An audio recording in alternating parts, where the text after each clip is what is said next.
KOSP, Brookline, Springfield. It's time for the starting lineup with Scott Purdy, Ned Reynolds, and Art Haynes on 102.1 The One. Always the sure bet.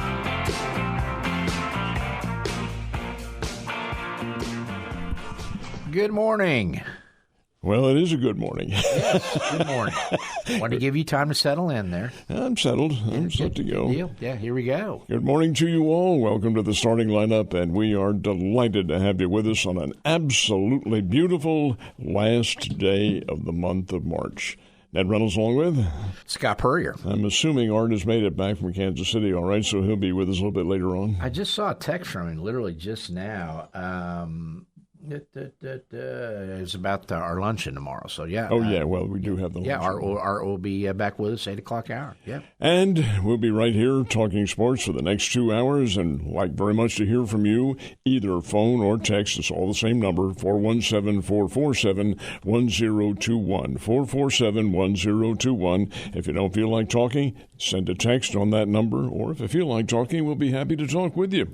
Anyway, the starting lineup is brought to you by Play It Again Sports in the Fremont Shopping Center, Battlefield, and Fremont Springfield. Great deals, folks. The spring of the season is always outstanding. Of course, any type of the season is outstanding at Play It Again Sports. They have everything for you, but the trade-ins are sensational. Swing Right Golf on South Campbell, a little bit north of Nixa. Marshfield Chevrolet, I-44 exit. And on the north side of the outer road, you'll see Marshfield Chevrolet is right there.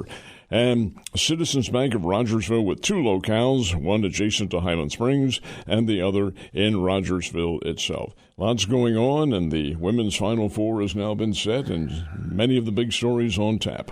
You know, and I hate to be this way, kind of. I just feel like the women's tournament starts this weekend because the games leading up to this are so boring and so one-sided. You know, I've tried the last couple of days they played to go watch for a little bit. And, are you talking about men or women? Women. Mm-hmm. And I tweeted out last night, every time I turn to a game, it's 20-4 already. They are routes. That's exactly right. And, you know, we talk about how the mid-major is dead in the men's side. It's been dead in the women's side for quite a while now. I would say that there are probably 7 or 8 teams in women's basketball who could legitimately lay a claim for being in the Final Four. On the men's side, it's maybe 20, 25. There's a vast disparity. On the women's side, it's 4 right now. Well, right now, it's the top 4. The 4 that got there. Second year in a row, all the number 1 seeds go, and it's boring. It's boring until they play each other, which is this Friday and Sunday. And the games on Friday, the semifinal games, are late in the afternoon and into the very, very early evening. They're playing out in Phoenix. It's the Mortgage something arena. It's where the Phoenix Suns play. And I'm really anxious to see.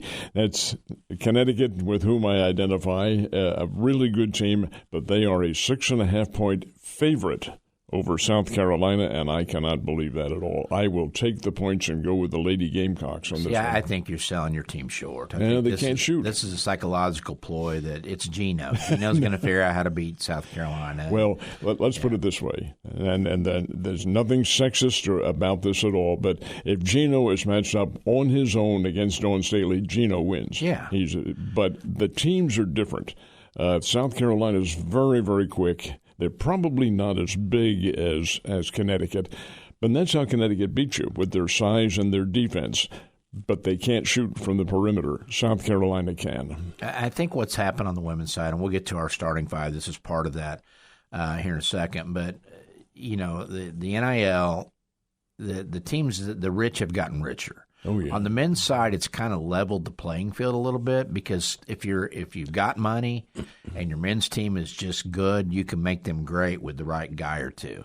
On the women's side, those schools were getting those players anyway. Now they're just getting more of them. Yeah. And so now they go 8 to 10 deep, and they're paying all of them because, I mean, like you're UConn, okay? you're not putting a whole lot of money in your football program because it's not going anywhere. I mean, it's going to be good. It could be a bowl team, but it's never going to win like in Indiana and win a national title. Probably not. No, they've had years when they've had winning records, but it's never been one that's omnipotent in football in any way. The only thing Gino has to fight is the jackass down the hall and his men's team, and splitting money with them. We'll get into that as well. But that's a tease into our starting five, our top stories of the day. First, give you our lineup. 7:30, Corey Riggs, Missouri State voice of the Bears, going to join us as he does every Tuesday as we talk baseball, transfer portal, a little bit of football, and everything else with Corey. 8 o'clock, Keith Gutton, our new media buddy, correspondent, color commentator for Bears Radio on baseball now. Wanted to bring Keith on to preview tonight's Arkansas game, to talk about the Dallas Baptist series, but more than anything else, talk about his friend and our friend, the late Marty Prather. Missouri State, Arkansas tonight over at Hammond's. It's Marty Prather night.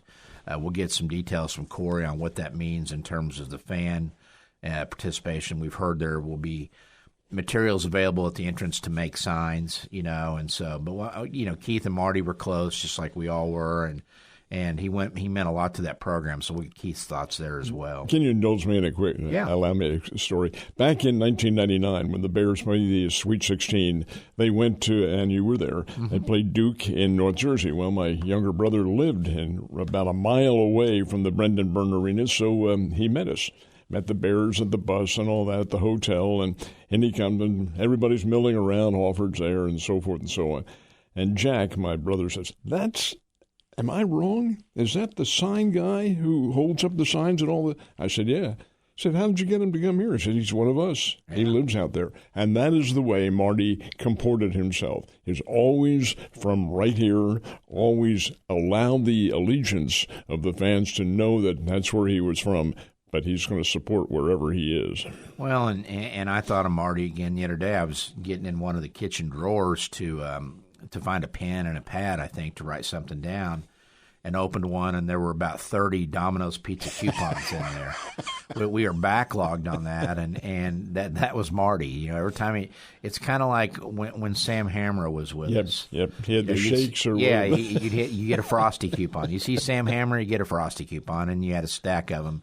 With Marty, it wasn't very long that you went without an envelope that had coupons for a free 2-topping pizza if you're one of his friends. And Domino's has made money after his passing because there's no more free pizzas out there anymore unless people are using the coupons. We wanted to get Keith's thoughts on Marty, what he meant to Bears baseball. And then at 8:30, T-Bear, Trenton Berry with us with our weekly NASCAR and auto racing update. They had a big weekend at Lucas Oil last weekend. We'll talk about that. Talk about the NASCAR Cup Series, which is off this week, which is kind of... They are on Easter week. Yeah, I looked at their schedule. This is their only off week the rest of the year, which is kind of neat and stuff. So we'll talk to Trenton Berry at 8:30, and that leads into our starting five, brought to you, as always, by Travis Bell. And Travis Bell Home Loans with USA Mortgage. Travis Bell's been in the mortgage business for more than 25 years. He knows his stuff. He knows that you need a home loan because you found that house. You've got to figure out how to pay for it. Let Travis Bell and his team at USA Mortgage handle it from there. They'll get you the best rates. They'll have the smoothest transaction.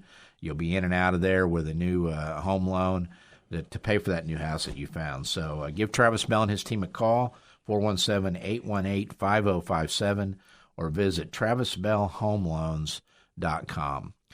Have you seen the footage making the rounds of the end of the UConn-Duke game when Danny Hurley goes up to the official and puts his forehead on the official's forehead up in his face?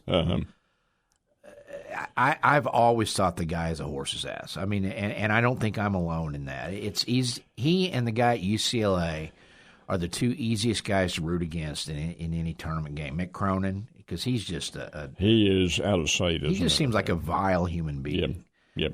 But Hurley just he's over the top. He is. There's times where hey, great coach, no doubt about it. And he's doing things right, and then he'll just do something stupid, interacting with the fans or, throw a tantrum. But the deal with the forehead to the forehead with the official, I got to thinking, Kelly Holt's a friend of ours. He is the assigner and kind of the Yoda for officials in our area. The NCAA guys have people like that, assigners or raters or whatever they call them. What do you think that meeting was like with whoever that official has to report to after the game? Because 90% of the officials probably are thinking, maybe it's a technical. Maybe I blow the whistle. If you call a technical in that situation, you can't. You're going to have trouble getting home. You may have to leave the country, especially if you're up in the Northeast. What do you do? If you're an official, did he do the right thing by just ignoring that? Because anybody else touches an official like that, and I don't care if it was kind of in jest or what was going on, you can't touch an official. You cannot, and I think what they'll probably know, and you're right, you can't call a G there. That would create a circumstance that you just don't want to handle with 0.7 of a second left. Okay, so what you do is, it's what I would do, is call him in and reprimand him. Say, look, this ever happens again, you are probably fined a substantial amount, whatever that might be, and maybe suspended for a while. But do not do that. You can't do it. You can't touch the official. That's not allowed.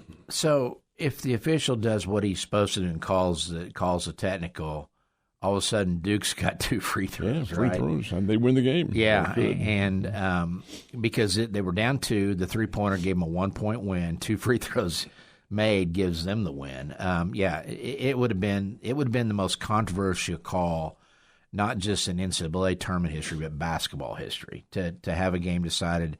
But that's also who Bobby Hurley is. Or Danny Hurley, excuse me. Danny Hurley. Bobby's the one that used to be a horse's rear and actually cleaned up his act, just can't win games. Yeah, he's out of work. Yeah, Danny's the one that you never heard of as a player, and but he just, it's like Danny Hurley pushes the envelope to see how much he can get away with. Which is exactly what he is doing. Yeah. What can I do? I've got a team that's a national contender here, a national champion, 3 of the last 4 years, something like that. What are they going to do to me? Kick me out? Well, hell yes, that's what they're going to do. Yeah. So you got 2 games Saturday night, and you're in deals where we bet, we have brackets, so we do one by the lines, by the spreads. I've done it for a few years now.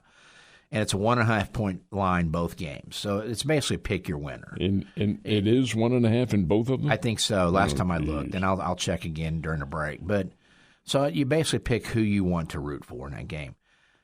I think UConn will win, but I don't want Danny Hurley to get to the championship game. I like Brad Underwood in Illinois and the way he carries himself and the story about him, coaching in JUCOs forever to get the chance to be here. He's a guy you can root for. So, but I think I think UConn's better. I don't. I think Illinois wins because I think they do because of their offensive capabilities and the fact that the kids who are playing for them they're, for the most part, not all of them certainly, but they are Eastern European bloc players. They're older. These guys are much more mature, and I think they're certainly capable of handling any kind of Final Four pressure that they will feel when they go up in a game that means a whole lot. But a Connecticut-Illinois game, I know that Connecticut's a 1.5-point favorite, but I'll tell you, I like the Illini.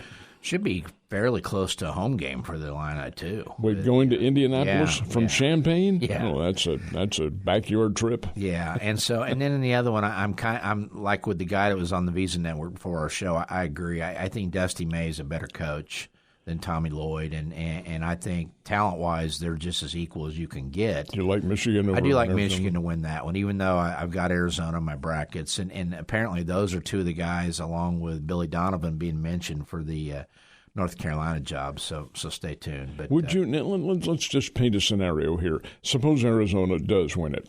And they're national champions, and I don't know what they have coming back, but Tommy Lloyd is celebrated as being the coach of a national championship team. Do you pull up stakes and go to a place where you may have some familiarity, but not a whole lot, and you don't know their players, and they've been down? Do you take that chance? I think he probably does, unless Arizona comes back with a big payday, a bigger payday. It'd have to be a big one. Well, and I mean, you go to North Carolina, look, Hubert Davis got fired, and they weren't terrible. He just happened to lose a game badly that was magnified. They were in the tournament. Yeah. And I just think it's ridiculous. It's the same thing that happened, and I don't like James Franklin, but it's the same thing that happened with him at Penn State. He lost a game. The way he lost the game was magnified in the first month of the season. Yeah, keep in mind, though, he lost 3 of them, 3 in a row. But look at what he'd done, the body of work, and in the playoff appearance and things like that. And so I'm with you. I thought it was a mistake. I remember Davis, and I think I don't usually agree with. I think it was maybe Jay Billis that said it, but they fired one of their own. And a legend and the whole bench was former Tar Heels players and all that, and you kicked them all to the curb. If you're Tommy Lloyd, you go, geez. I mean, what do I got to do to not get fired there? Well, I think in the case of North Carolina, some of the hierarchy, and maybe the fans were part of this as well, came to the determination that they weren't achieving at the top level that they should with the players who they had. And Elliot Cadeau left that program and goes to Michigan. And Elliot Cadeau's a hell of a player. Why did he leave? What are they doing? What is Hubert Davis not instilling in this team? What's his staff not instilling in this team? So I think it was more than that. Maybe it's called control of the team. I don't know. But it's hard to read anything into anything now with the transfer portal because – there's so many kids out there, quite honestly, just think they can make more money somewhere else. I mean, Malik Thomas, the other freshman in the Arkansas backcourt, great freshman year, just overshadowed because he was Darius Acuff Jr. He thinks he's going to get paid somewhere else, so he's going to go in the portal and shop himself, and that's where we are now. So we got off on a tangent. We were filibustering a little bit there. We'll get to our break here in a second. I mentioned Bears in Arkansas tonight, 6 o'clock at Hammons Field. Corey Riggs coming up here in about 15 minutes to talk more about that game in depth. But the Hogs coming off a rough weekend. They lost all 3 at home to Florida. As you heard John Neighbors say yesterday, this might be the worst team Dave Van Horn's had in the last 10 years down in Fayetteville, which means they'll usually come up here and atone for themselves well. And this is a bad time to be playing them. Yeah, they fell from number 4 in the polls down into the 15-19 range, depending on which poll you subscribe to. But the Hogs are 19-10. The Bears are 17-9. Bears are 11-0 at home. It's Marty Prather night. Should be a good crowd, good weather, and a great atmosphere over at Hammons. And also a chance to welcome back an old Bear and Zach Stewart, who I assume he'll get the start tonight. Let's see. He might not. And the reason I say that is because I saw the pitching pairings. Missouri State didn't announce any pitching pairings, but Arkansas, in their release, has Max Knight starting for the Bears. And Max Knight's a lefty, and if that's the case, Zach Stewart may sit. He may, yeah. Because lefty-lefty matchup wouldn't be good to him. Zach's hitting about 282, I think 5 homers and maybe 13 RBIs. So, but Coach V may think, now, wait a minute, this is his home area now. We better play him. Yeah, be a few Lebanon people come down to watch that too, probably. So we'll talk more about that game, but the Hogs are 6-1 in midweek games, and they are scheduled to start Steele Eaves. He's 3-1 with a 2.29 ERA. How do you spell his last name? Eaves. Eaves? Eaves, yeah. And or Eaves. He's normally a middle reliever. This is his first career start. So usually on the midweek games, because Arkansas's got a Thursday, Friday, Saturday at Auburn. So tonight would probably be the usual kitchen sink approach, and that guy may get 2 or 3 innings, and then they start handing it off from there. When you take a look at what it means to the team, now Arkansas needs to break their losing streak, lost all 3 to Florida. But for the Bears, it's one of those key games in the RPI. If they can get a win in this one, hey, that sets them up pretty well because you already have one over Oklahoma State. Yeah. Well, and you got to go to Arkansas, I believe, on April 21st in Fayetteville. You stole one down there last year. I mean, it was one of those. I think Arkansas had like a 5-run lead going to the 9th. Bears won at 12-11 or something. Yeah, it was like a 1-run, huge comeback, and DVH caught hell from Arkansas fans on that because he left the pitcher out there just to die. The same guy took the loss. But so you got to figure if you're going to get one, let's get one while we're 11-0 at home, and we're averaging 10.2 runs per game under Joey and his time at Hammons Field. I'll check the forecast, but the wind was supposed to be blowing warm out. And windy. Yeah, and so you probably want to tuck this one away here tonight, and then take your chances for a sweep in Fayetteville here in about 3 weeks. But Bears and the Hogs, 6 o'clock at Hammons Field tonight. By the way, Missouri State softball has Mizzou in town today. 5 o'clock matchup over at the Killian Stadium. Missouri State is 15-17. Mizzou is 19-18. But the Tigers have won 12 of their last 14, so they've been on a little bit of a roll. Mizzou leads that series 39-13 and has won 11 straight in the showdown with the softball Bears. Ned mentioned it. The women's Final Four is set now. Last night, the two blowouts. Texas beats Michigan 77-41, which again makes that Lady Bears 42-point loss look not so bad when Michigan loses by 36 in the Elite Eight. And in South Carolina, just ran over TCU 78-52. So not good games, but clearly the four best teams in the women's game are the four that are playing this week. That's 100% correct. Yeah, and you've got set up then on Friday, South Carolina and UConn. It's a 6 o'clock start. As Ned mentioned, UConn's a 6.5-point favorite. And then Texas and UCLA in the nightcap at 8:30. Texas is a 1.5-point favorite. Both those games on ESPN, and then the finals on Sunday. Go over those times again because I saw them differently. 6 and 8:30 is what ESPN has on their website. That's interesting because I saw them playing early in the afternoon. Yeah, on Friday they're going to keep those probably because there's nothing else they have to show at this late point of the season because they've been now when they've run those afternoon and evening, they've had 4 games or 6 games or whatever they have. That is correct. I didn't look. When is Sunday? Is Sunday's championship game an afternoon game? Mm-hmm. Okay. And again, these are out in Phoenix, as Ned mentioned. So Molly, we were going to track Molly down. She said, "Give me a week," because she is like Arizona State's the host for the Final Four. So I'm sure Molly's got lots of things on her agenda that she's got to take care of this week out there in her maybe get some TV time out of this too. Yeah, Molly, no. You think Molly might find TV time? That's not happening. Let's take a break. Time out on the starting lineup. Back in a second. You're listening to the starting lineup with Scott Purrier, Ned Reynolds, and Art Haynes on 102.1 The One.